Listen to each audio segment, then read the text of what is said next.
किसी ने बड़े कमाल की बात कही है कि वक्त को भी वक्त दीजिए ताकि वो आपकी उलझनों को सुलझा सके।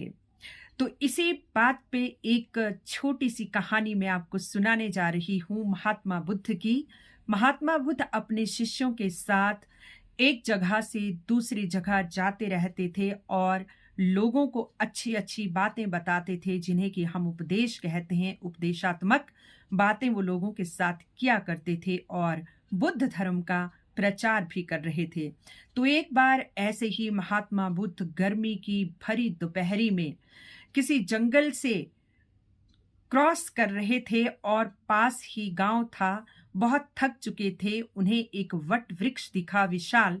तो वहां पे वो वट वृक्ष की छांव में बैठ गए और अपने शिष्यों को कहा कि अब यहीं पे उन्हें थोड़ा आराम करना है, लेकिन प्यास लगी है। तो किसी शिष्य को उन्होंने आदेश दिया कि यहाँ पास ही गांव है, तो देखना कोई ना कोई जल की व्यवस्था भी यहाँ जरूर ही होगी। तो उनको पानी लाने के लिए शिष्य को महात्मा बुद्ध ने भेज दिया। तो थोड़ी दूर चलकर इधर उधर एक दो दिशाओं में शिष्य गया और उसे जल्दी ही पानी का एक तालाब दिख गया। लेकिन तालाब के पास जब वो पहुंचा तो उसे बहुत निराशा हुई, क्योंकि वहां पे बहुत सारी एक्टिविटीज हो रही थी। कोई स्त्रियां कपड़े धो रही थी, कोई अपने पशुओं को नहला रहा था, कोई पानी में नहा रहा था, तालाब में नहा रहा था और सारा तालाब का पानी गंदला हो रहा था। तो ये देखकर उस शिष्य को बहुत घिन आई कि कैसे लोग हैं कि यहाँ से पानी कैसे ले जाऊं अब महात्मा बुद्ध के लिए, ये पानी तो पीने लायक ही नहीं है। और उसे इतना गुस्सा आ रहा था कि वो उन गांव वालों को जाकर कुछ सुना दे, खरी खोटी सुना दे, उन पे गुस्सा करे। लेकिन वो अपना क्रोध मन में दबाए रखा। पास ही एक लड़का खेल रहा था, उसने उस लड़के को पूछा कि इस तालाब के अलावा कहीं और ऐसी कोई स्रोत है जहां से पानी पीने के लिए लिया जा सकता है। तो उस लड़के ने कहा कि नहीं, पीने के लिए भी पानी इसी तालाब से सुबह सुबह जो गांव की औरतें हैं वो भर के ले जाती हैं। तो ऐसा सुनकर शिष्य और झुंझला गया कि अब मैं कहां से पानी ले जाऊं, और वो उल्टे पैर जंगल की ओर, उस वट वृक्ष की ओर आया जहां महात्मा बुद्ध उसके नीचे बैठे विश्राम कर रहे थे। तो अपने शिष्य को आता देख महात्मा बुद्ध ने कहा कि ले आए पानी। तो शिष्य ने कहा कि पानी कहाँ से लाऊं महाराज, कि गांव के लोगों को इतनी भी बुद्धि नहीं है कि जो जहां से वो पानी पीते हैं वहीं पे वो सारी की सारी एक्टिविटीज कर रहे हैं, पशुओं को नहला रहे हैं, कपड़े धो रहे हैं, उसमें बच्चे नहा रहे हैं। तो पानी इतना गंदा था, इतना खदला था कि स्वच्छ ही नहीं था, मैं पीने के लिए कैसे लाता। महात्मा बुद्ध ने देखा कि उनके शिष्य के अंदर क्रोध की भावना जागृत हो रही थी और वो गांव वालों को भला बुरा कहते जा रहा था कि इन गांव वालों को कोई समझ नहीं है।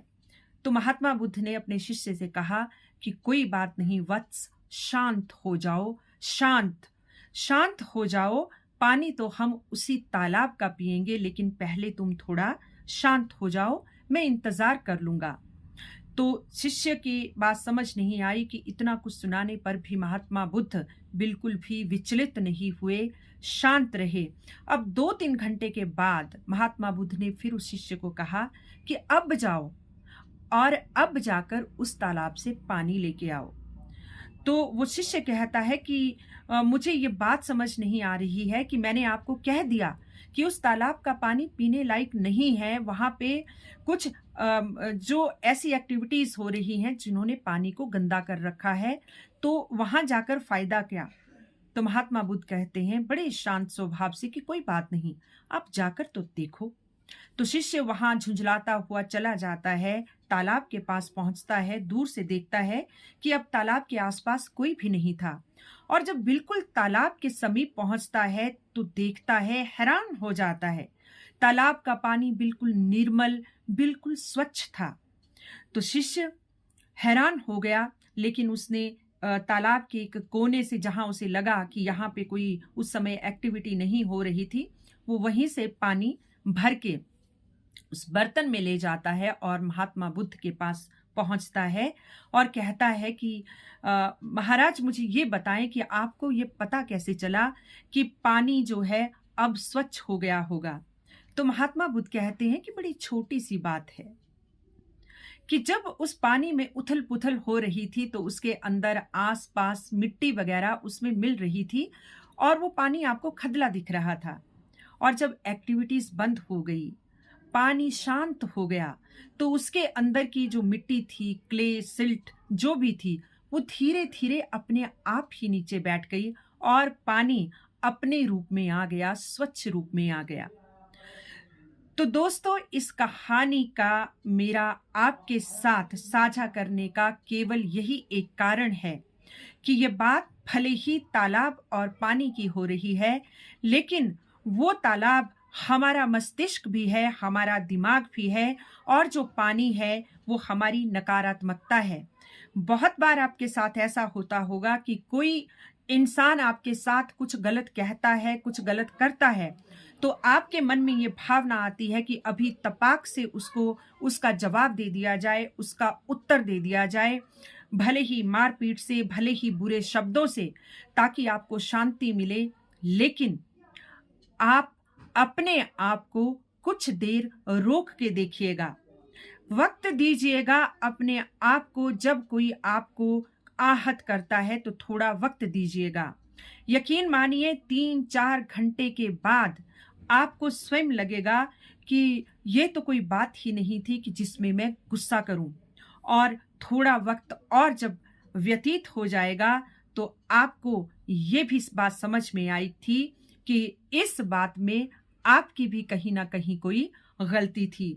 तो इसलिए वक्त को भी वक्त दीजिए ताकि वो आपकी समस्याओं को सुलझा सकें। तो आज के लिए इतना ही। बने रहिएगा इसी तरह की मोटिवेशनल वीडियोस के लिए। जय हिंद, जय भारत।